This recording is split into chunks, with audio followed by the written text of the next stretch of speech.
সুপ্রিয় দর্শক মণ্ডলী, ফ্রন্টলাইনে স্বাগত জানাচ্ছি আপনাদের সবাইকে। দর্শক মণ্ডলী, আমাদের সঙ্গে রয়েছেন গণসংহতি আন্দোলনের প্রধান সমন্বয়কারী জুনায়েদ সাকি, এরপর আছেন সাইদ আবদুল্লাহ, ফ্রিল্যান্স সাংবাদিক ও মানবাধিকার কর্মী। ধন্যবাদ। সাইদ, আপনাকেও স্বাগত জানাচ্ছি। ধন্যবাদ। জুনায়েদ সাকি, আপনি জানেন যে আমরা নতুন একটা বাঁকে রাজনীতির, দেশটা এখন ওই একটা অস্থির অবস্থার মধ্যে যাচ্ছে। এই অভ্যুত্থানের 13 মাস পরে এসে আমরা এখন দেখতে পাচ্ছি যে সবই যেন একটা টালমাটাল উল্টো পথে আমরা যাচ্ছি। এই অবস্থা কেন তৈরি হলো?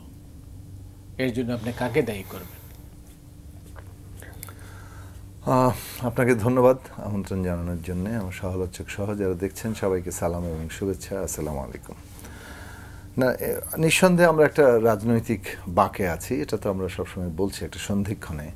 এখান থেকে আমরা একটা গণতান্ত্রিক পথে যেতে পারি, আবার যদি আমরা রাজনৈতিক সংকীর্ণ জায়গায় আটকে থাকি, আমরা যদি ঐকমত্যে পৌঁছাতে না পারি, তাহলে হয়তো আমরা আবার কোনো নানা রকম সংকটের জন্ম দিতে পারি এবং হয়তো কোনো বিপদের খাদে গিয়ে পড়তে পারি।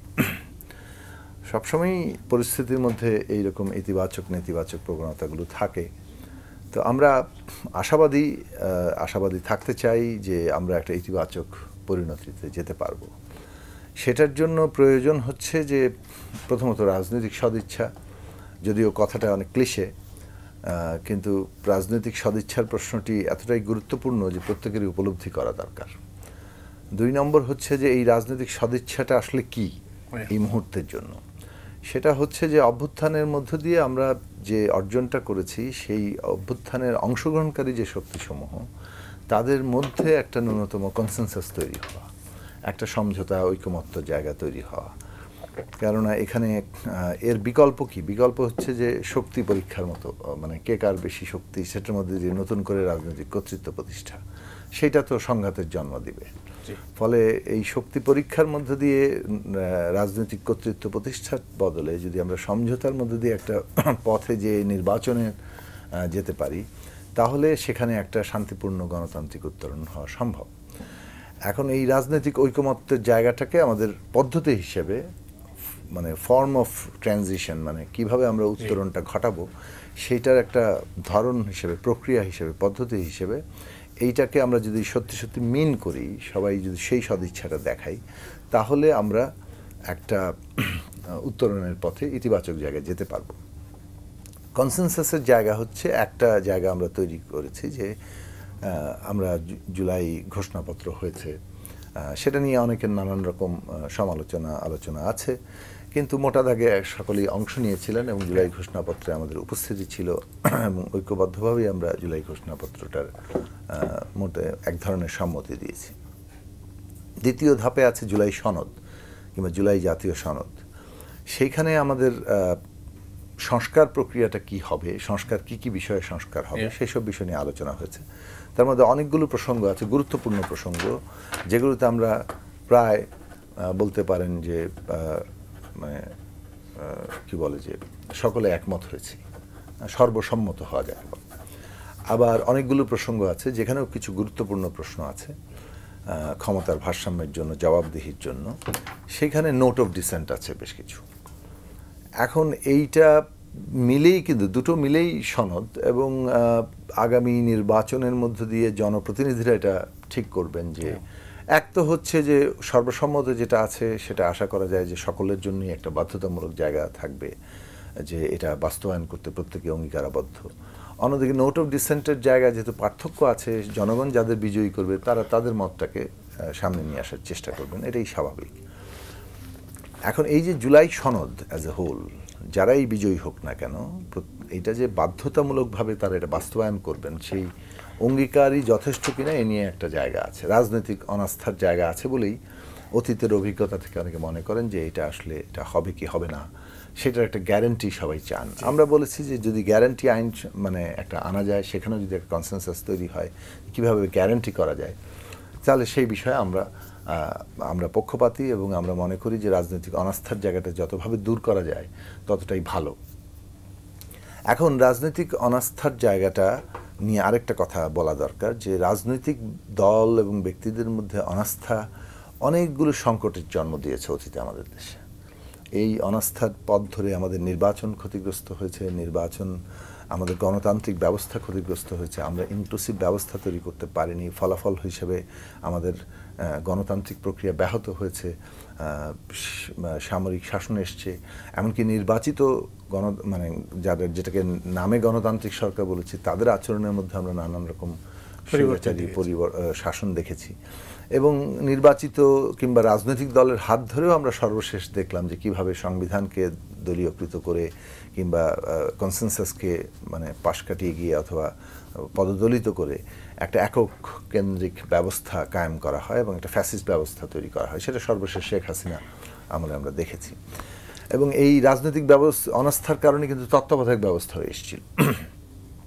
এখন রাজনৈতিক অনাস্থার জায়গাটা যদি এত বড় আত্মত্যাগ অভ্যুত্থানের পরেও আমরা ওইটাকেই একমাত্র বিষয় হিসেবে রেখে দিই এবং অনাস্থায় যায়, তাহলে আমরা আরও অনেক ধরনের সংকটকে ইনভাইট করতে থাকবো। সে কারণে রাজনৈতিক অনাস্থার জায়গাটাকে বড় আকারে দলীয় স্বার্থে পুঁজি করা উচিত নয়, বরং রাজনৈতিক অনাস্থা কীভাবে কমানো যায় সেই জায়গাটা তৈরি করা দরকার। সেই দিক থেকে আইনি বাধ্যবাধকতার প্রশ্নটা তোলা হয়েছে, এটার একটা সুরাহা করা যেতে পারে।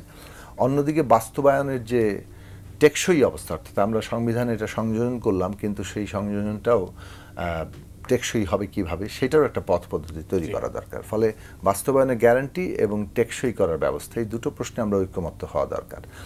এখন এখানে বিভিন্ন ধরনের প্রস্তাব আছে। প্রস্তাবগুলো আছে যে অধ্যাদেশ জারি হতে পারে কিংবা 106-এর মধ্য দিয়ে সুপ্রিম কোর্টের পরামর্শ নিয়ে একটা সরকার সেই ধরনের উদ্যোগে যেতে পারে। কেউ কেউ বলছেন গণভোট হতে পারে। তো এই প্রশ্নগুলো উপস্থিত হয়েছে। আমরা কতগুলো কশন দিয়েছি আমাদের দলের দিক থেকে যে এমন কোনো পরিস্থিতি আমাদের তৈরি করা ঠিক হবে না যেটা আসলে রাজনৈতিক অস্থিতিশীলতা অথবা সংকটের জন্ম দেয়। সংবিধান স্থগিত করে ফেলা কিংবা যেটা বিভিন্ন পক্ষের মধ্যে বিরোধের জায়গা তৈরি করতে পারে, সেইগুলো না করাটাই শ্রেয় হবে।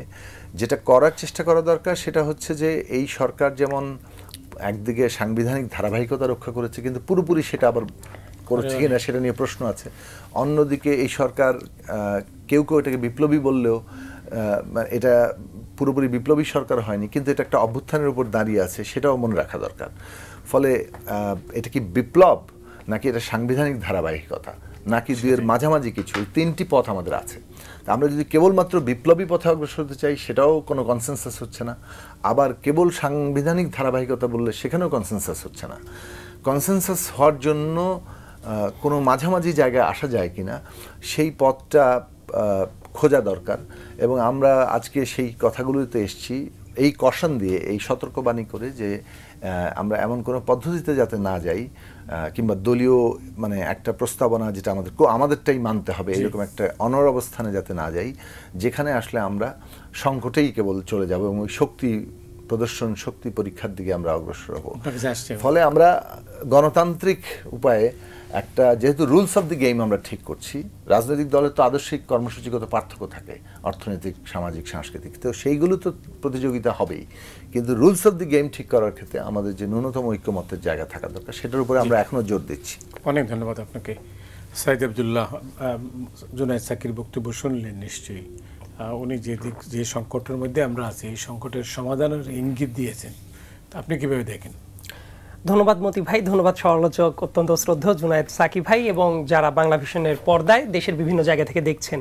অনেক চমৎকার আলোচনা হচ্ছিল, আমি খুব মুগ্ধ হয়ে শুনছিলাম। এই যে সংকটের আপনি একটা প্রসঙ্গ দিয়ে শুরু করেছিলেন, দায়টা কার, আমি ঠিক ওই জায়গা থেকেই শুরু করি। এই পুরো ঘটনার জন্য দায়টা আমাদের সবার, আবার অ্যাট দ্য সেম টাইম এই দায়টা নেওয়ার মতো বোল্ডনেস কারোই নাই। আমি যদি ডিপ্লোম্যাটিক স্ট্যান্স ছেড়ে আর একটু সহজ সরল ভাষায় যাই, এই দায়টা হলো তাদের যারা অবিরত চলতে চলতে কোথায় এসে থামতে হয় এই ব্যাপারটা না জেনে এখনও নতুন নতুন প্রসঙ্গ নিয়ে ছুটেই চলেছে। এই যে না থামার প্রবণতা, এই না থামার প্রবণতা যাদের ভেতরে আছে, এই সংকটটা হলো তাদের। এই সরকারটা বিপ্লবিক সরকার কিনা, গণ অভ্যুত্থানের সরকার কিনা, আমার মনে হয় যে এই ডিবেটটা আসাটাই উচিত ছিল না। কারণ বৈপ্লবিক সরকার যদি হইতো, এইটার যে ধরনের ক্রাইটেরিয়া ফুলফিল করার দরকার ছিল, এমনকি সেই অভিপ্রায়ে গণ অভ্যুত্থানটাও হয় নাই। মানে একটা ব্যাপার ন্যাচারাল একটা প্রসেস আছে, সেই ন্যাচারাল প্রসেসের বাইরে গিয়ে আপনি যদি আরোপিত কোনো বিভ্রান্ত আউলিয়ার তত্ত্ব নিয়ে বসিয়ে দিতে চান, তাহলে ওই জায়গাতেই অ্যাবনর্মালিটিটা দেখা যায়। এই দেখা যাওয়ার জন্যই দেখবেন যারা বিপ্লব বানাতে চাচ্ছে সেই ধরনের কিছু কিছু আউলিয়া ক্যাটাগরির লোকজন তারাই এসে বলছেন, আমি আসলে ওইটা মকারি করেই বললাম। তার কারণ তারা কখন কি বলে তার কোনো হদিস নাই। তারা একসময় বলে ভোটেরই কোনো দরকার নাই, তারা একসময় বলে গণতন্ত্র হইলে অমুক হয় তমুক হয়, তারাই একসময় নানা মানে তাদেরই স্ট্যান্ড নিয়েই যেটা হয়েছে, গণ অভ্যুত্থানের যে একটা নতুন দল ছিল সেই দলটার অলরেডি তারা নিজেরাই বুঝতে শুরু করেছে তারা অনেক ডুবন্ত নৌকার মতো তাদের অবস্থা হয়ে গেছে, কিন্তু এটা হওয়া উচিত ছিল না। এই জন্য আমি বলছি যে এই টাইমটা কি আমরা অনেক বেশি এক্সপেরিমেন্ট করার দিকে আগাচ্ছি কিনা। কিন্তু এটা অভ্যুত্থানের পরে এই ধরনের অনৈক্য তৈরি হলে এর পরিণতি কি হয় আমরা কি সবাই জানি না? ভাই আমি একটা দেশের উদাহরণ দিই, যদিও পুরাপুরি মিল হবে না। যেমন এই যে সংস্কারের আলাপটা এমন ক্যাটাগরিতেই করা হয়েছে যেন সংস্কার আলাপটারই সংস্কারটা জরুরি ছিল। যেমন আমি ঐকমত্য কমিশনে যখন আলোচনা হয়, জুনায়েদ সাকি ভাইরা তো অনেক ধৈর্য ধরে সেই সকাল থেকে শুরু করে বিকেল পর্যন্ত বসেন, প্রেস কনফারেন্স করেন।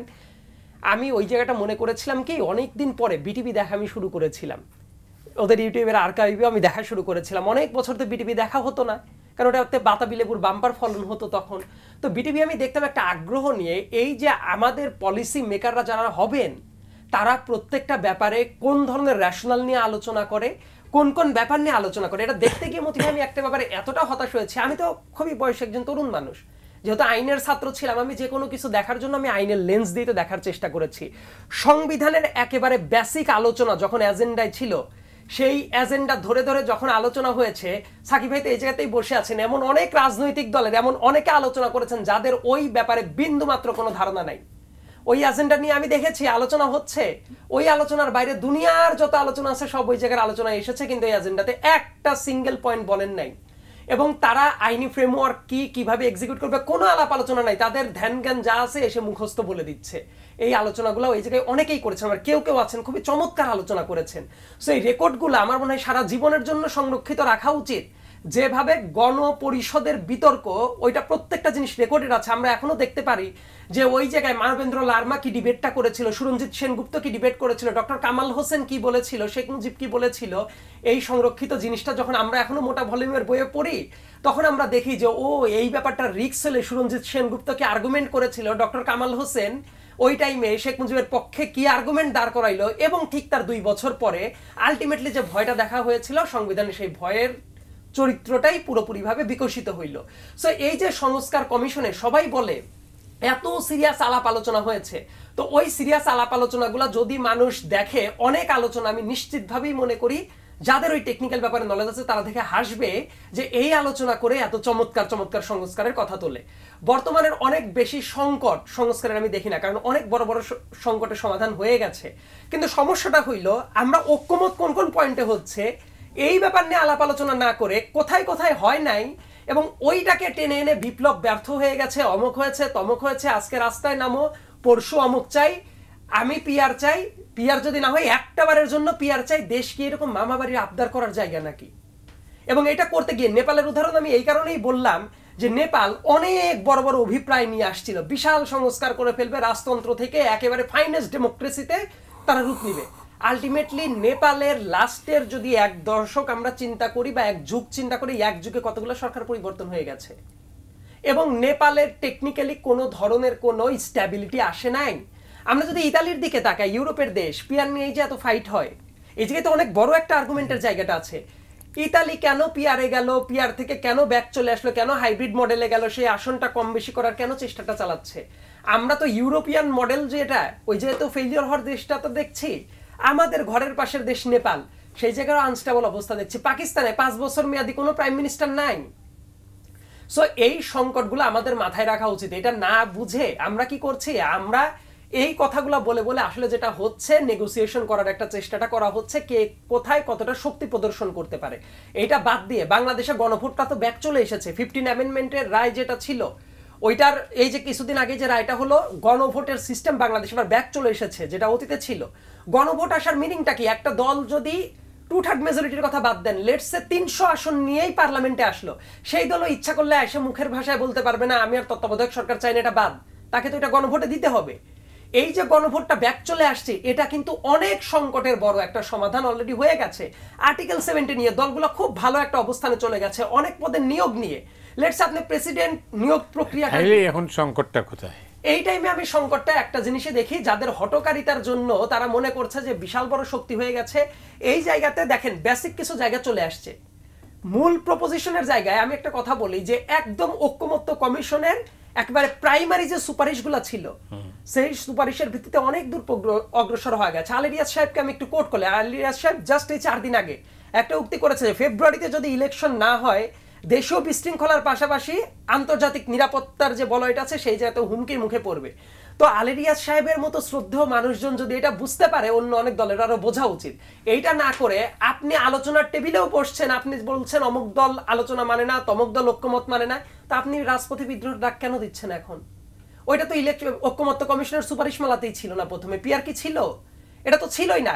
এট দ্য সেম টাইম আমি আরেকটা জিনিস খুবই অপছন্দ করি, ব্যাপারটা হলো আপনি মুখে যা বলছেন কাজে সেটা বিশ্বাস করছেন না।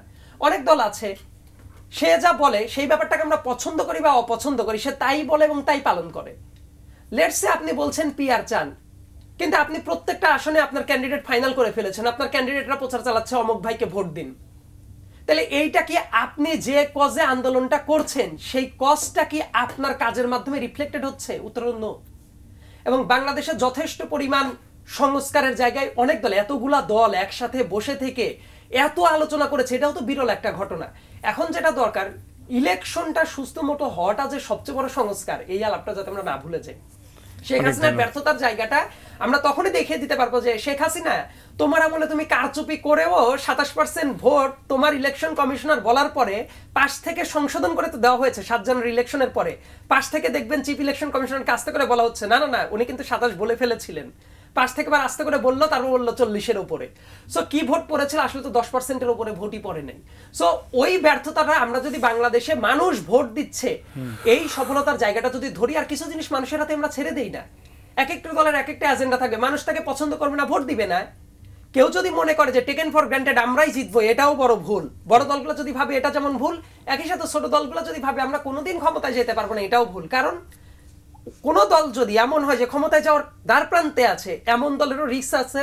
আবার এটাও ভাবা উচিত 5 বছর পরে আজকে আমার ক্ষমতায় যাওয়ার মতো শক্তি নাই, এই জন্য কি আমি বিরোধী দলের মতো করেই সবকিছু চাবো? ব্যাপারটা তো এইটা না। এমনও তো হইতে পারে 5 বছর পরে তারাই ক্ষমতায় যাইতে পারে। দেশটা কিভাবে চলবে সরকার গঠন করার চেয়ে ওই ধারণাটা যদি সামনে আসতো, আমার মনে হয় সংকটের সমাধান হয়ে যেত। অনেক ধন্যবাদ। মানে আলোচনার টেবিল থেকে রাজপথে যাওয়ার কারণেই কিন্তু আজকে হয়তো রাজনীতিটা অন্যদিকে অন্যভাবে আলোচনা হচ্ছে, মূল্যায়ন করা হচ্ছে। আপনি নিশ্চয়ই লক্ষ্য করেছেন জামাতে ইসলামী এখন রাজপথে, আরও কয়েকটা রাজনৈতিক দল নিয়ে। তো তারা আলোচনার টেবিলে, তো তারা টেবিল থেকে তারা বেরিয়ে আসেন নাই, টেবিলে আছেন। তা আলোচনার টেবিল যখন ঐক্যমত্য কমিশনে যখন তারা আলোচনা করছেন আর বাইরে আলোচনা করছেন, তাইলে সংঘাতটা কোথায়?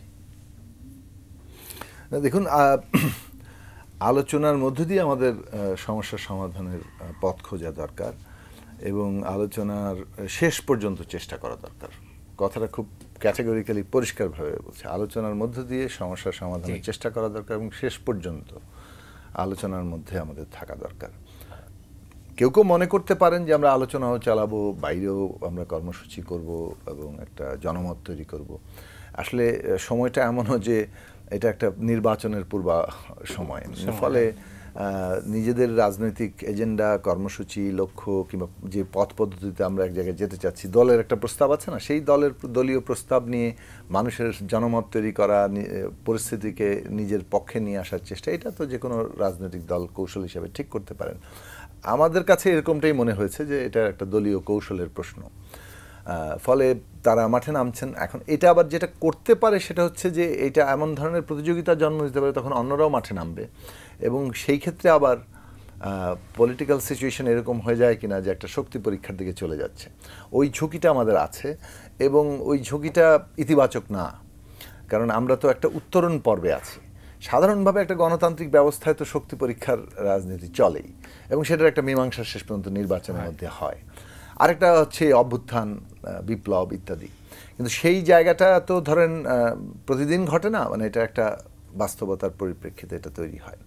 তো গণতান্ত্রিক পথ নির্মাণ যখন অভ্যুত্থান করে আমরা একটা মানে এক ধরনের দিশা পেয়েছি যে হ্যাঁ এই দিকেই যেতে হবে, মানুষের আকাঙ্ক্ষাও এই দিকে, তখন আমাদের তো চেষ্টা করা দরকার যে আমরা গণতান্ত্রিক পথটা নির্মাণ করতে পারছি কিনা। সেই নির্মাণে শান্তিপূর্ণ উত্তরণটাই সকলের জন্য মঙ্গল। কেননা শক্তি পরীক্ষার জায়গায় যে নৈরাজ্য বলেন, অস্থিতিশীলতা বলেন, অনিশ্চয়তা বলেন তৈরি হবে, তখন তো অনেক কিছু শর্ট সার্কিট হয়ে যাওয়ার সম্ভাবনা থাকে এবং দেশের অর্থনীতি যদি আর এটা অ্যাফোর্ড করতে না পারে তখন দেখা যাবে যে এখানে এক ধরনের হস্তক্ষেপ ঘটে যাচ্ছে। এই ঝুঁকিগুলো তো আছে, আলোচনা হচ্ছে। এবং মনে রাখা দরকার যেখানে ভূ রাজনৈতিক প্রেক্ষাপটটাও আছে, কিন্তু পতিত ফ্যাসিস্ট শক্তি, তাদের দেশি বিদেশি মিত্ররা এবং নানা ধরনের ভূ রাজনৈতিক শক্তি, ভারসাম্যের প্রতিযোগিতা, এটা এই কনটেক্সটের বাইরে তো আমরা না। এই প্রেক্ষাপটের মধ্যে থেকে যখন আমরা একটা আমাদের দেশের অভ্যন্তরীণ এবং বৈশ্বিক বাস্তবতার মধ্যে একটা অভ্যুত্থান করেছি এবং সেই অভ্যুত্থান করে একটা গণতান্ত্রিক পথে যেতে চাইছি, সেইখানে আমাদের অনেক বেশি দায়িত্বশীল ভূমিকা নেওয়া দরকার। দায়িত্বশীলতা অ্যাজ দ্য বটম লাইন, মানে এটা বলতে হবে যে রাজনৈতিক দল কি করছে, এটা জনগণের দৃষ্টিটা এটাই জায়গায় রাখা দরকার যে কারা দায়িত্বশীল ভূমিকা রাখছেন বিশেষভাবে গণতান্ত্রিক উত্তরণের প্রশ্নে। মত পার্থক্য তো আছে, আমাদের দলের, আমরা আলাদা দল করি মানেই তো অন্য দলের মতের সাথে আমরা একমত হই বলে। কোনো প্রশ্নে হয়তো আমরা একমত হই একটা হিস্টোরিক্যাল একটা পর্বে এসে। তো আমাদের এই জায়গাটা রাখা দরকার যে মত পার্থক্য আছে, কিন্তু আমরা একটা রুলস অফ দি গেম ঠিক করার জায়গায় আছি। আমরা কিভাবে রাজনীতির নিয়মটা কি হবে, কি প্রক্রিয়ায় কি নিয়মে আমরা রাজনীতি পরিচালনা করব, সেই জায়গাটা আমরা ঠিক করতে চাই। এবং সেইখানে যদি আমরা সকলের কমন জায়গাটা না খুঁজি এবং আমরা কিছু ছাড় দেওয়ার মানসিকতায় না থাকি, গিভ অ্যান্ড টেক, মানে আমরা মৌলিক প্রশ্নে, তাহলে আমরা তো আমরা সবাই মিলে নিজেদের মানে বিপদ ডেকে আনবো। এই জায়গাটা বোঝা দরকার। বিশেষত আমাদের অর্থনৈতিক অবস্থা যে জায়গা আছে, এইটা রাজনৈতিক চিন্তা থেকে মানে আমরা বিচ্ছিন্ন করে ভাবতে পারবো না। অর্থনৈতিক অবস্থা, দেশের সার্বিক অবস্থা এবং ভূ রাজনীতির অবস্থার বিবেচনায় রেখে আমাদের রাজনৈতিক কর্মকৌশলটা ঠিক করা দরকার। সেই জন্য আমরা বলছি আলোচনার টেবিলে ঐকমত্যে পৌঁছানোর জায়গায় গিভ অ্যান্ড টেক করা এবং কোনো জায়গায় অনন্য না থাকা। তবে এমন ধরনের প্রস্তাবে জায়গা যাওয়া যাতে করে সবগুলো পক্ষের একটা সম্মতি সৃষ্টি হয়। এইটা না হলে না, কিন্তু অভ্যুত্থানের শক্তিগুলোর মধ্যে বিভক্তি তো অন্য বিপদ ডেকে আনে, দেশে দেশে তাই হয়েছে। হ্যাঁ, মানে এটা একটা উদাহরণ হিসেবে আনতে পারেন যে অভ্যুত্থান পরবর্তী সময়ে যারা আন্দোলনকারী তারা যদি একটা কনসেনসাসের মধ্যে দিয়ে অগ্রসর হতে না পারে, শক্তি পরীক্ষায় চলে যায়, তখন দেখা যায় যে এক ধরনের অস্থিতিশীলতা, অনিশ্চয়তা তৈরি হচ্ছে এবং তার পরিণতি আমরা বিভিন্ন দেশে উদাহরণ দিতে পারবো। তো আমরা এখন এটাই শুরুতেই বললাম যে আমাদের ইতিবাচক পরিণতিও ঘটতে পারে, আমরা একটা নেতিবাচক পরিণতি ডেকেও আনতে পারি। আমরা সেই জায়গায় সচেতন ভূমিকা নেওয়া দরকার যে আমরা ইতিবাচক পরিণতির ব্যাপারে অঙ্গীকারাবদ্ধ এবং সেই জায়গায় আমরা ছাড় দিব, আমরা মানে গিভ অ্যান্ড টেকের মধ্যে দিয়ে এগোবো এবং একটা জায়গায় পৌঁছাবো। কেউ যদি অনড় অবস্থানে থাকি এবং যেটা আসলে এখন আর কনসেনসাস না, সেটা নিয়ে আমরা যদি ডিল করতে যাই, তাহলে তো আসলে মনে হবে যেন জগতের সব কিছু এখানেই বোধহয় এখনই পেতে হবে, এরপরে আর কিছুই পাওয়া যাবে না। বাংলাদেশ তো একটা স্থির জায়গায় দাঁড়িয়ে যাবে না। আমরা যতটুকু এখন অর্জন করব, এরপরেও ইতিহাস আছে, এরপরেও ভবিষ্যৎ আছে, এরপরে মানুষ লড়াই করবে। এবং আমরা একটা জিনিস খেয়াল করে দেখুন যে নেপালের পরিস্থিতি, ধরেন আমরা কোনো সূক্ষ্ম আলোচনায় যাচ্ছি না, আমি শুধু বড় দাগে এটা বলছি যে নেপাল যে সংবিধান এনেছে, সংবিধান সভা তৈরি করে, গণপরিষদ করে, দীর্ঘ আলাপ আলোচনা করে তারা মোটামুটি দুনিয়ার কাছেই বলা চলে ওয়ান অফ দি ফাইনেস্ট সংবিধান, মানে যেখানে চেকস অ্যান্ড ব্যালেন্স বলেন, মানুষের অধিকারের প্রশ্ন, কিন্তু তদনুযায়ী আর্থসামাজিক ব্যবস্থা তৈরি করতে পারে নাই তারা। সম্পদের যে ন্যায্য বন্টন, সুষম বন্টনের প্রশ্ন, অর্থনীতির অগ্রগতি, মানুষের জীবনের উন্নতি, এইগুলোর প্রশ্নে না থাকার ফলে সংবিধান মনে হচ্ছে যে আচ্ছা এটা তো আসলে আমার কোনো মানে আমাকে কিছু দিচ্ছে না। এবং রাজনৈতিক দলগুলো ওই কাঠামোর মধ্যে কেবলমাত্র তাদের ক্ষমতা নিয়েই চিন্তিত আছে, যার ফলে তরুণরা খেপে গিয়েছে এবং তারা মোটামুটি সরকার বিরোধী দল উভয়কেই এক ধরনের তাদেরকে তোপের মধ্যে রেখেছে। এই জায়গাটা তো আছেই। ফলে এই প্রেক্ষাপটটাও খেয়াল রাখা দরকার যে আমরা যদি এখনই মনে করি যে সবটাই অর্জন হয়ে যাবে, সবটা অর্জন হলেও কিন্তু আরও অনেক কাজ বাকি আছে বিশেষ করে। তো সেই জায়গা থেকে ধরুন রাজনৈতিক ক্ষমতা কাঠামোর প্রশ্নে যে তর্কটা আমরা দীর্ঘদিন ধরে আমরা তুলেছি, বলা চলে আপনার সাথে মানে বহু টকশোতে এই কথাগুলো আমি তুলেছি। এমনকি মনে আছে আমার, মানে সম্ভবত এটা 2011 সালের দিকে হবে অথবা 12 সালের দিকে হবে, যে আমরা এই কথাগুলো তুলছিলাম যে এই আমাদের সাংবিধানিক সংকটটা কি, একটা ক্ষমতা কাঠামো যেটা কেন্দ্রীভূত, এইটাই কোনো ইনস্টিটিউশন দাঁড় করাতে দেয়নি, কোনো চেকস অ্যান্ড ব্যালেন্স নাই, কোনো ক্ষমতার ভারসাম্য নাই, ফলে যে কেউ এই সংবিধানকে ব্যবহার করে স্বৈরাচারী এমনকি ফ্যাসিস্ট হয়ে উঠতে পারে। এই যে জায়গাটা, এইটাকে বদলানো দরকার যাতে করে ক্ষমতা কাঠামো ব্যবহার করে আর কেউ ফ্যাসিস্ট স্বৈরাচারী না হতে পারে। সেই জায়গায় ন্যূনতম জায়গাগুলো আমরা অর্জন করি এবং তারপর জনগণের কাছে ছাড়ি। হ্যাঁ, আমাদের দলের যে প্রস্তাবনা আছে সেটা নিয়ে তো আমরা জনগণের কাছে যাব, যে যাওয়ার পরে যদি জনগণ আমাদেরকে ভোট দেয়, এখন আমি জিতবো না অথবা অমুক জিতে যাবে এবং সে কিছু করবে না, এই সমস্ত যে বিবেচনা থেকে, এই রকম অনাস্থা থেকে এখনই সব আদায় করে ফেলতে হবে, এইটা সম্ভবত মানে একটা কোনো ঐকমত্যের জায়গার জন্য বাধা হয়ে যাবে। ফলে আমরা ঐকমত্যের উপরে জোর দিব এবং আমরা লড়াইটা চালিয়ে যাওয়ার পক্ষপাতী থাকব। লড়াই চলবে। তাইলে যদি সমঝোতা না হয় তাহলে তো সংঘাত অনিবার্য হবে। আপনি কি দেখছেন? আমার এখন পর্যন্ত, আমি ততটা নৈরাশ্যবাদী হতে চাই না, কারণ এখন পর্যন্ত যা আমি বুঝতে পারছি যে বিভিন্ন জায়গায় মতপার্থক্য আছে এবং সর্বশেষ এসে যে মতপার্থক্যের লাইনটা যেটা আমি দেখতে পারছি, এটা স্রেফ নেগোসিয়েশনের লাইন। যে ভোটের রাজনীতির হিসাব নিকাশের আগে যেটা এখন পর্যন্ত কলা কৌশল যা আমি দেখছি ওই জায়গায়, তা না হলে দেখবেন যে অনেক আলাপ আলোচনার ভেতরে যখন এইটা এসে বলা হবে যে একটা বারের জন্য এই সিস্টেমটা দেন, এই যে একটা বারের জন্য চাওয়া, এই ব্যাপারটা হইল প্রদর্শনের জায়গা। এবং কয়েকটা পত্রিকায় খুবই ইন্টারেস্টিং এই ঘটনাটা আমি মার্ক করছিলাম যে 8টা দল একসাথে যুগপথ আন্দোলনে নামছে, 8টা থেকে কমতে কমতে কমতে কমতে এখন দেখা গেল যে লাস্টে অমুকে নাই, তমকে নাই, আমরা যাব না, এনসিপি নাই, হন নাই, এখন 3-4টা আছে।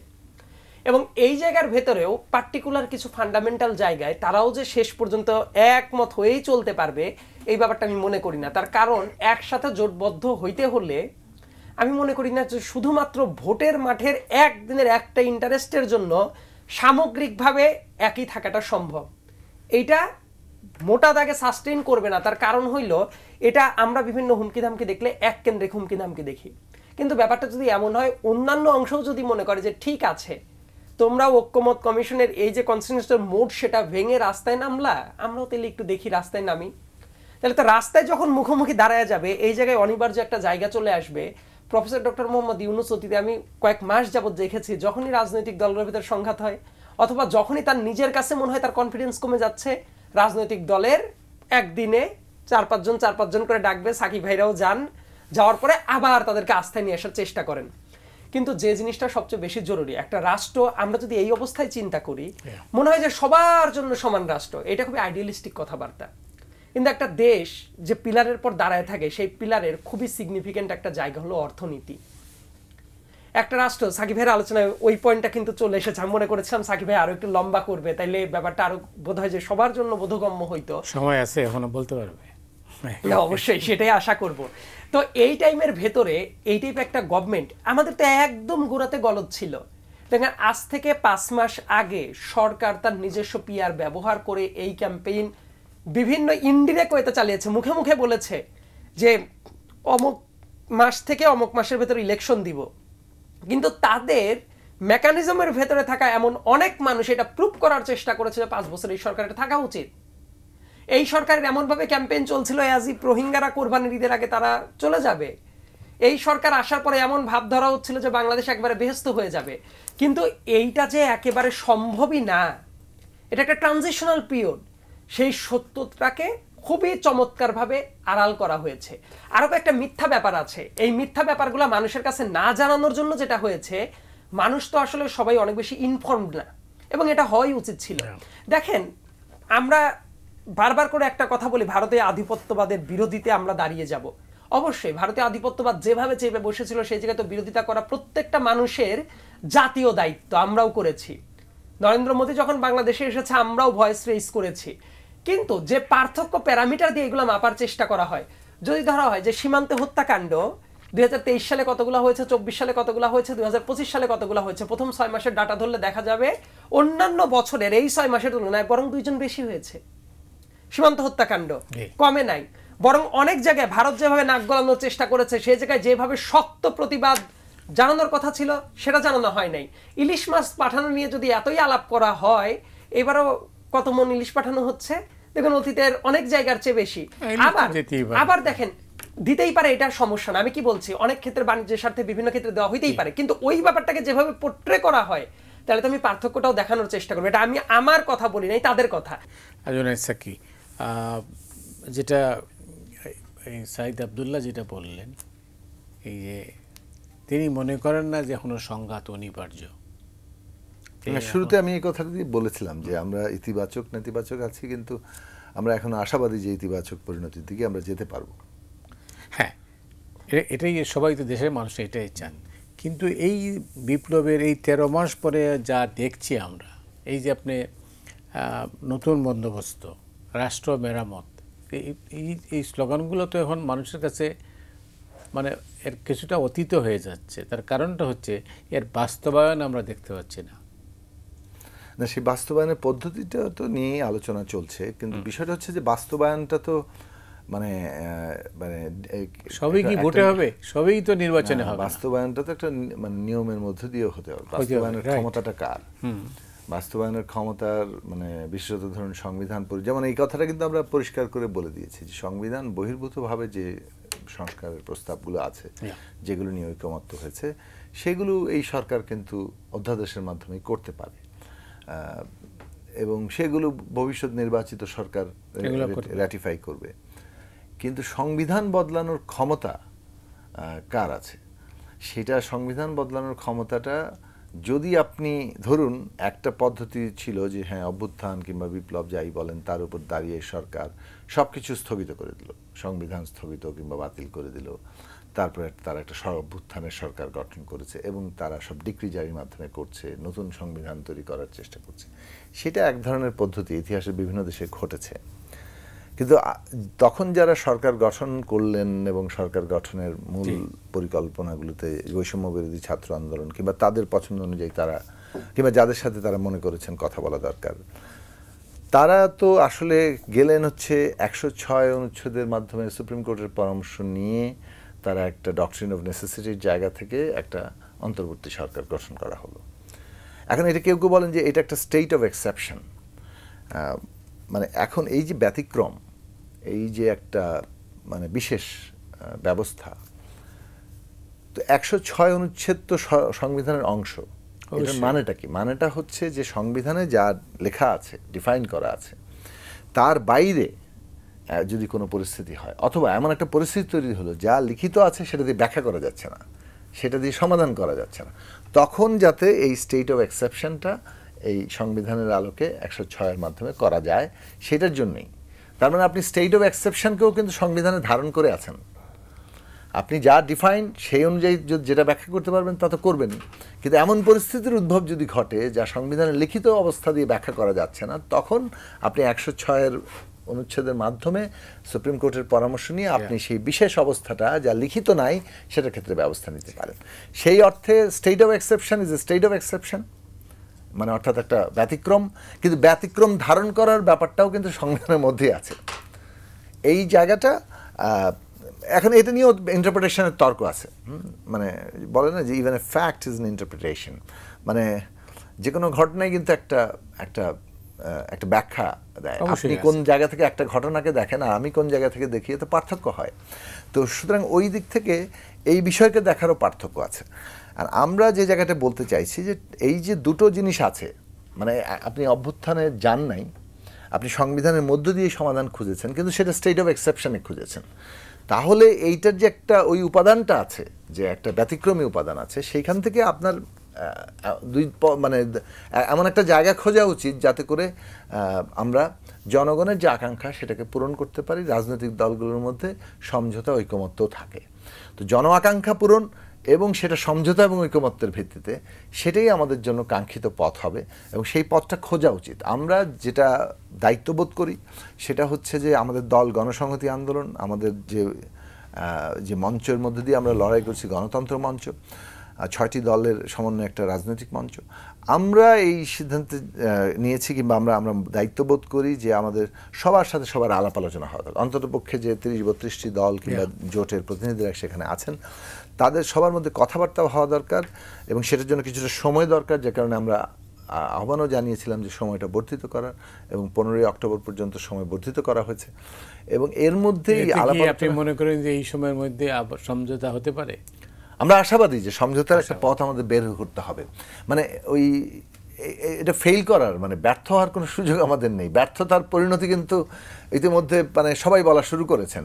তো সুতরাং ব্যর্থতার পরিণতি যখন আমরা জানি, তখন আমাদের একটা পথ খুঁজে বের করা দরকার। এবং এইটার ক্ষেত্রে আমাদের যে দায়িত্বশীল জায়গাটা আমরা মনে করি খুব গুরুত্বপূর্ণ, সত্যিকার অর্থে সদিচ্ছার প্রশ্নটাকে আনা। এবং সদিচ্ছা বলতে এখানে বোঝা যাওয়া হবে যে আমরা গিভ অ্যান্ড টেকের মাধ্যমে একটা সমঝোতার জায়গাতে পৌঁছাতে পারছি, কনসেনসাসকে গুরুত্ব দিচ্ছি, পদ্ধতি হিসেবে গ্রহণ করছি। এবং সেইটা যদি আমরা করি, এবং জনগণেরও এই উপলব্ধি জায়গাটা দরকার যে মানে আমরা কনসেনসাসের জায়গাটাতে দাঁড়াই। কারণ 13 মাস পরে এসে আপনি কিন্তু ঠিক রেট্রোস্পেক্টিভ ইফেক্টে, মানে আমি 5ই অগাস্ট 2024 আপনি ফেরত যেতে পারেন চেতনার দিক থেকে, কিন্তু আপনি তো বাস্তবে এটাতে ফেরত চলে যেতে পারেন না। তো এইটা সেই জায়গায় যার ফলে যেটা জিনিসটা হচ্ছে যে আপনি 13 মাস পরে এসে যদি কনসেনসাস না হয়, অনেকগুলো সিদ্ধান্তে আমরা শেষ পর্যন্ত পৌঁছাতে পারছি না।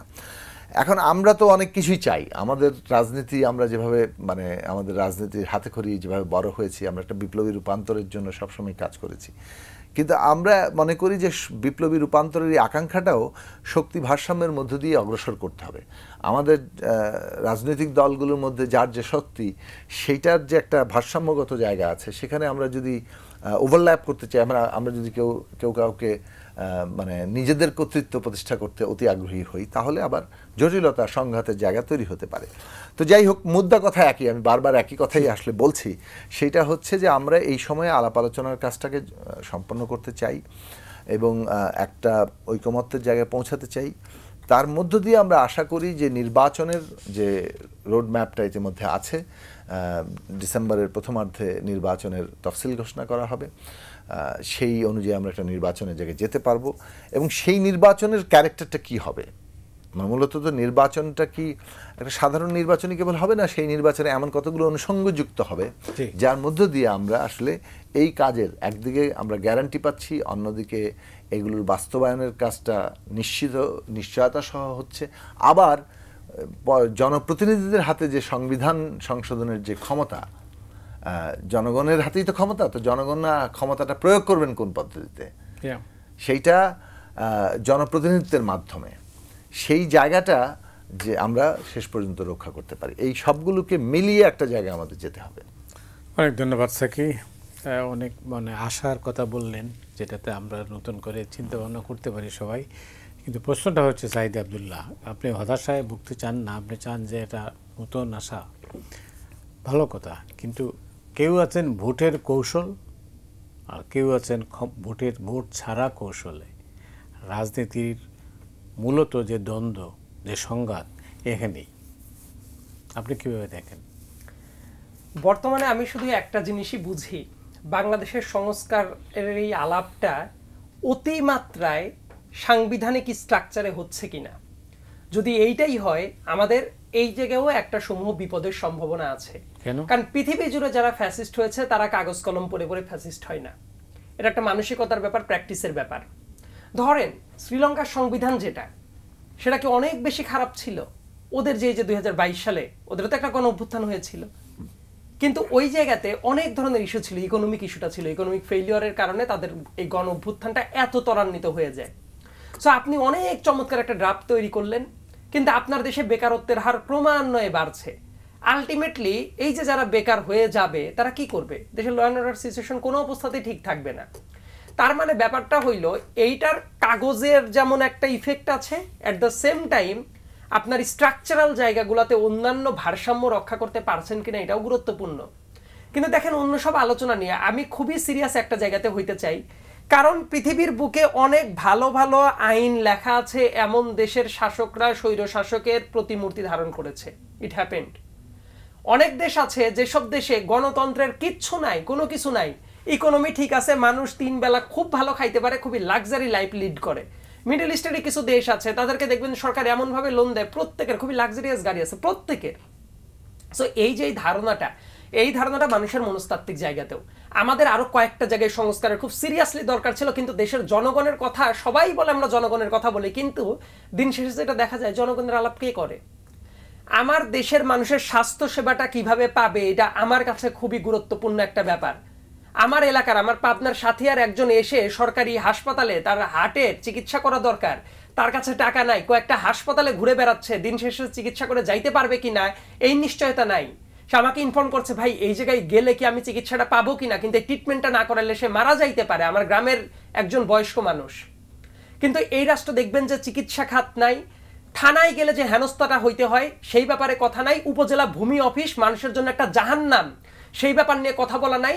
ধরেন একজন কৃষক, গায়ে তার কৃষিকাজের গন্ধ, স্যান্ডো গেঞ্জি পরে সে যদি উপজেলা ওই কৃষি অফিসে যায়, দেখবেন তাকে সার্ভিস দেওয়ার কেউ নাই। একজন কৃষক যখন একটা প্রাকৃতিক দুর্যোগে তার কৃষি পণ্য ধ্বংস হয়ে যাচ্ছে, তার কিন্তু লাইফের কোনো ইন্স্যুরেন্স নাই, কোনো কিছু নাই। কিন্তু দেখবেন একজন ধনী শিল্পপতি, সে বিভিন্ন ব্যাংক থেকে লোন নিয়েই সে কোনো কিছু করেছে, তার ওইটা টাকা পাচার করে ফেলতেছে, স্টেট তাকে অন্যভাবে আরো সহযোগিতা করছে।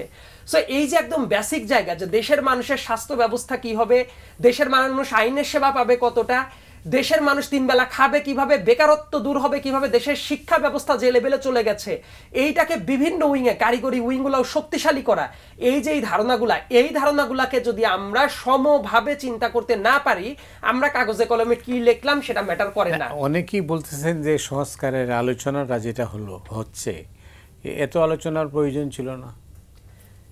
এই কথাটা কিছু কিছু ক্ষেত্রে সঠিক, কিছু কিছু ক্ষেত্রে ভুল। সংস্কারের আলাপ দরকার আছে এবং আপ টু কিয়ামত সংস্কারের আলাপ চলতেই থাকবে। যেমন আমার কাছে আজকে মনে হইতে পারে ও এই ব্যাপারটা ব্যাকডেটেড ছিল, আমার ঠিক 5 বছর কম বয়সী যে তার কাছে মনে হবে আমি অনেক ব্যাকডেটেড। কাজেই পৃথিবীর নিয়মই হলো এইটা, নতুন সূর্য যখনই প্রতিদিন আমরা দেখতে পারছি ওই জায়গায় নতুন সম্ভাবনা আছে, আগের দিনটা পুরাতন হয়ে গেছে। সংস্কারের আলাপটা জরুরি, কিন্তু সেই সংস্কারের আলাপটা যাতে এমন না হয় যে অতিরিক্ত মাত্রায় আমরা কাগজ কলমে ঢুকে যাই। আমাদের দেশের কয়েকটা জিনিস ঠিক রাখাটা খুব বেশি মাত্রায় জরুরি। নাম্বার 1, বেকারত্বের সমস্যা যদি দূর হয়। নাম্বার 2, মানুষের 3 বেলা খাওয়া পড়ার বন্দোবস্ত যদি হয়। শিক্ষা এবং স্বাস্থ্য, এই দুইটা খাতকে যদি আমরা ঢেলে সাজাইতে পারি। করোনার ভেতরে এটা আমি উপলব্ধি করেছি, কিউবা নামের একটা দেশ, অনেক বেশি এক্সপোজার সারা পৃথিবী জুড়ে আছে, নট নেসেসারিলি, কিন্তু ওই দেশের স্বাস্থ্য খাত এতটা ঢেলে সাজানো আছে, এই জন্য করোনার টাইমে কিন্তু তারা কিন্তু পুরো পৃথিবীতে একটা সিগনেচার রোল প্লে করতে পেরেছে। তাদের কিন্তু স্বাস্থ্য ব্যবস্থাটা ধসে পড়ে নাই, সারা পৃথিবী অনেক বড় বড় দেশ, উন্নত দেশ ধসে পড়েছিল। এইটা করার পরে যদি আমাদের বিশাল বেকারত্ব সমস্যা যদি আমরা সমাধান করতে পারি, তাহলে দেখবেন সুশাসন আসতে বাধ্য। এবং আরেকটা বিপ্লব যেটা ঘটে গেছে, এটাকে আমি নীরব বিপ্লবই বলবো। রাজনীতিবিদরা পলিটিক্যাল রেটোরিকের নামে যে যা প্রস্তাব করছে, ফর গডস সেক এই প্রত্যেকটা ব্যাপার লিপিবদ্ধ হয়ে থাকছে। এই প্রত্যেকটা ব্যাপার তারা যদি না মানে এটা ব্যাকফায়ার করবে। এই জন্য ওই যে একটা কথা বলে না যে আগ বেজার ভালো কিন্তু পর বেজার ভালো না, যে আপনি এখন তো জনগণকে খুশি করার জন্য বলতেই পারেন এই সংস্কার মানলাম, ওই সংস্কার মানলাম, এইটা হয়ে গেছে, ওইটা হয়ে গেছে, স্রেফ ইলেকশন দেন। কিন্তু এটা করে গেলেন, করার পরে ইলেকশনের পরের চ্যালেঞ্জটা সবচেয়ে গুরুত্বপূর্ণ। অনেকেই কেউ যদি মনে করে ইলেকশনের আগের ধকলটাই বড় ধকল, আমি মনে করবো ইলেকশনের পরে এসে এই যে কে কি বলছে এটা রিফ্লেকশনে মানুষ দেখতে চাইবে। আর মানুষ যদি এইবার মিল না পায়, তাদের অবস্থাও কিন্তু অনুরূপ এমন হবে যে সবকিছু ছেড়ে ছুড়ে পালানোর দরকার হইতে পারে। এই জন্য আমি বলি যে জনগণের হাতে আপনি ওই ব্যাপারটা ছেড়ে দেন, যে যারা যা প্রমিস করছে না মানলে, ভাই জনগণের হাতে যদি অ্যাবসলিউট পাওয়ার আছে, আমরা যদি এটা বিশ্বাস করি, তার হাত দড়ি দিয়ে বেঁধে আপনি যা চাপায় দিবেন সেটা চাপায় দিলে, আইয়ুব খান একটা মনে করেছিল তার ওই প্রস্তাবিত বেসিক ডেমোক্রেসিটাই সারা পৃথিবীর ভিতরে সবচেয়ে ভালো প্র্যাকটিস, কিন্তু দেশের জনগণ সেটাকে তো প্রত্যাখ্যান করেছে। সো আমাদের এই ব্যালেন্সটা শুধুমাত্র কেতাবি সাংবিধানিক জায়গায় না, সাংবিধানিক সংকটের পাশাপাশি আরো অনেক প্যারামিটার আছে, সেইগুলো এক্সপ্লোর করা দরকার। তা না হলে সাংবিধানিক সংকট, এই উদাহরণটা ছোট্ট একটা উদাহরণ দেই, আর্টিকেল 77 এর দিকে যদি আমরা তাকাই, ন্যায়পালের বিধানটা একেবারে শুরু থেকেই তো ছিল, কিন্তু কোনো সরকার এক্সিকিউট করে নাই। কারণ কি, ওই জায়গায় বলা ছিল আইন করে এটা করতে হবে। দেখেন অনেক ক্ষেত্রে ওই রকম যদি বিধান করাও থাকে, ইয়েট বাংলাদেশে বিভিন্ন মেকানিজম আছে সেটাকে এক্সকিউজ করে পার পেয়ে যাওয়ার রাস্তাটা আছে, কিন্তু দেশের মানুষ যদি সচেতন হয় তাকে ওইটা করাইতে বাধ্য করা যায়। এটার প্রক্রিয়াটাই তো ভোট। আর আপনি ভোট ব্যাপারটাকে এত নেগেটিভলি পোর্ট্রে করেন, যখন আমার মতো জায়গা থেকে আমি ভোটের কথা বলেছি, দেধারসে গালিগালাজ এসেছে 8 মাস আগেও যে কেন ভোটের কথা হবে, ভোট কোনো জিনিস হইলো, আমরা সংস্কারের মহাস্বর্গে আছি। সো আমি মনে করি কেতাবি জায়গার বাইরে বের হয়ে হাটে মাঠে ঘাটের মানুষকে কি চাই সেই ব্যাপারটাকেও আমলে নেওয়াটা অত্যন্ত জরুরি। অনেক ধন্যবাদ সাকি। আমরা প্রায় শেষ দিকে। বাংলাদেশের রাজনীতি বাংলাদেশ কবে ডিসাইড করবে? না, ধন্যবাদ। বাংলাদেশের রাজনীতি বাংলাদেশ ডিসাইড করবে তখনই যখন আমরা এমন একটা ব্যবস্থা, রাজনৈতিক ব্যবস্থা তৈরি করতে পারবো যেটাতে বাংলাদেশের মানুষ নিজেকে অংশীদার ভাবতে পারবে, প্রতিটি পক্ষই নিজেকে অংশীদার ভাবতে পারবে। আপনি রাষ্ট্র তো একটা রাজনৈতিক ব্যবস্থাও, তো সেই রাজনৈতিক ব্যবস্থার মধ্যে যদি আমি অংশীদার না ভাবি, রাষ্ট্র যদি আমাকে ব্যবস্থার বাইরে ছুঁড়ে ফেলে দেয়, যেটা শেখ হাসিনা প্রায় সবাইকেই ছুঁড়ে ফেলে দিয়েছিল, তো তার ফলে তারা তো তখন রাজনৈতিক ব্যবস্থার মধ্যে ইনক্লুডেড না। ফলে দেশটা আর তার যে একটা দেশের স্বার্থ, যেটা সাধারণ স্বার্থ, সেই সাধারণ স্বার্থের জায়গায় তো আমরা ডিভাইডেড হয়ে যাচ্ছি। কারণ সরকার যেটাকে দেশের স্বার্থ বলছে সেটা সবসময় দেশের জনগণ বেশিরভাগ সরকার কিংবা রাষ্ট্র কাঠামোর বাইরে অবস্থান করছে। তো আমাদের ওই জায়গাটা খুব দরকারি, মানে যে কারণে আমরা বাংলাদেশে দেখি যে দলগুলোর স্বার্থ আছে, কিন্তু জাতীয় স্বার্থ বলে তেমন কিছু নাই। ফলে মানে পার্শ্ববর্তী দেশ থেকে শুরু করে দুনিয়ার সাথে যখন আমাদের নানান আন্তর্জাতিক সম্পর্কের প্রশ্ন আসে, দ্বিপাক্ষিক সম্পর্কের প্রশ্ন আসে, সেই সম্পর্কের জায়গাগুলোতে আমাদের জাতীয় স্বার্থ নিয়ে আমাদের দেশে মানে যতটা হাজির হতে পারে, তার ওই একটা দল যারা ক্ষমতায় আছে তারা তাদের স্বার্থ নিয়ে হাজির হয়। এবং তারা যেহেতু নিজের দেশের জনগণের উপর ভরসা করে না ক্ষমতায় থাকার জন্য, তারা তখন বিদেশিদের অনুগ্রহ চায় এবং এই অনুগ্রহ অনুযায়ী তার পোলারাইজেশন তৈরি হতে থাকে।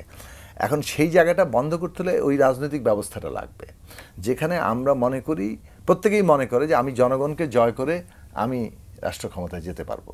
রাজনৈতিক যত সংকটই হোক না কেন, তার একটা মীমাংসার পথ আছে, সেই পথ হচ্ছে জনগণ। জনগণ নির্বাচন করে পছন্দ অপছন্দকে নির্ধারণ করতে পারবে। তখন একটা হয় কি যে জাতীয় স্বার্থের জায়গাটাতে আমরা সবাই এক জায়গায় আসতে পারি। তো অভ্যন্তরীণ রাজনৈতিক ব্যবস্থা, মানে এই যে আমরা বলি যে একটা আন্তর্জাতিক নীতি, বিদেশ নীতি, এটা কেবল একটা বহিস্থ ব্যাপার না, মানে অনেকে মনে হচ্ছে বিদেশ সম্পর্কিত আমাদের নীতি। এটা নির্ভর করে আমরা অভ্যন্তরীণভাবে কীভাবে সংগঠিত আছি। আমরা যদি অভ্যন্তরীণভাবে গণতান্ত্রিক উপায়ে সংগঠিত থাকি, আমাদের রাজনৈতিক ব্যবস্থা যদি ইনক্লুসিভ হয়, সবাই অংশীদার ভাবতে পারে, তখন আমরা জাতীয় স্বার্থের ভিত্তিতে একটা আন্তর্জাতিক নীতি কিংবা বিদেশ নীতি তৈরি করতে পারবো। সেই জায়গাটা করার জন্য কিন্তু আমরা কথা বলছি। এবং সেইখানেও যে কথাটা মানে আগের আলোচনায় সাঈদ আব্দুল্লাহ যে কথাগুলো বলছিলেন, ওইটা সূত্র ধরে আসা যায় যে আমরা ধরেন একটা খুব গণতান্ত্রিক ব্যবস্থা হলো, গণতান্ত্রিক ব্যবস্থা তো মানে মেজরিটি মাইনরিটি, মানে 51-49, আপনি তো এক ভোট বেশি পেলে আপনি জিতলেন। কিন্তু এই যে ভোট যে কম পেল এক ভোট, তার অধিকার, তার মর্যাদা কতটা সমুন্নত থাকবে, সেইটাই কিন্তু মানে গণতন্ত্রের একটা মানে যাকে বলে নৈতিক দিক। ফলে পদ্ধতিগতভাবে আপনি মেজরিটি মানে এক ধরনের শাসন কিংবা বলতে পারেন রাষ্ট্র পরিচালনা পদ্ধতি নিয়েছেন, কিন্তু মাইনরিটির স্বার্থ যদি না থাকে, হ্যাঁ, তার যদি অধিকার মর্যাদা নিশ্চিত না থাকে, তাহলে সেটা হবে না। সেইটাই একদিকে ক্ষমতার ভারসাম্য এবং জবাবদিহিতা যেখান থেকে আসে, ওই কারণে এই কথাটা আসে, এটা গণতন্ত্রের অপরিহার্য অঙ্গ হয়ে যায়। কিন্তু ধরুন এটাও যদি এমন হয় যে একটা মুষ্টিমেয় শ্রেণীর মধ্যে আটকে গেছে পুরো ক্ষমতাটা, বেশিরভাগ মানুষের শিক্ষা, স্বাস্থ্য, বাসস্থান, ন্যূনতম খাদ্য নিরাপত্তা, ন্যূনতম স্বাস্থ্যের প্রশ্ন এগুলো মানে নাই, অ্যাক্সেস টু মানে প্রযুক্তি বলেন, তথ্য বলেন, কর্মসংস্থান বলেন, তার কোনো সুযোগের সমতা নাই, তাহলে আপনি ওই জায়গাটাতে মানে দেশের মানুষকে আসলে ঐক্যবদ্ধ রাখতে পারছেন না। আপনার ব্যবস্থাতে একটা ভোট দেয়, কিন্তু মানুষকে কিন্তু বিপুলভাবে একটা সংকটের মধ্যে ফেলে। ফলে এইটা ইন্টার রিলেটেড। আমরা গণতান্ত্রিক ব্যবস্থা যখন চাই, গণতন্ত্র যদি আমার অধিকাংশ মানুষের ন্যূনতম মানবিক মর্যাদা এবং সামাজিক ন্যায় বিচার প্রতিষ্ঠা করতে সে না পারে, সুযোগের সমতা, সাম্য অর্থে যদি আমি সুযোগের সমতা ন্যূনতম বুঝি, সেটা ইনশিওর করতে না পারে, তখন এটা টিকবে না। ফলে এটা খুবই সত্য জায়গা যে যেটা জায়গা নিয়ে আমাদের বিপুল তর্ক করার জায়গা আছে। মূল প্রতিযোগিতা হবে কিন্তু আগামী নির্বাচনে এই প্রশ্ন নিয়েই। তো সেই জায়গাটাতে আমরা যদি মনোযোগ দেই, আমার কৃষক, শ্রমিক, আমার মেহনতি মানুষ, খেটে খাওয়া মানুষ, তাদের সন্তানরা সব মিলে তাদের মানে উন্নতির জীবনের পথটা কোথায়, সেইটা যদি গণতান্ত্রিক ব্যবস্থা না আনে, কেবলমাত্র আছে এইটা বিপ্লব আর ওইটা হলে বিপ্লব না, এই জায়গাতে আটকে যায়, তাহলে আমরা খুব সংকটের মধ্যে পড়ব। জুনায়েদ সাকি, আপনাকে অনেক ধন্যবাদ। ধন্যবাদ সাইদ আব্দুল্লাহ, আপনাকেও। দর্শক মণ্ডলী, আজ এ পর্যন্তই। আপনার সবাই ভালো থাকুন।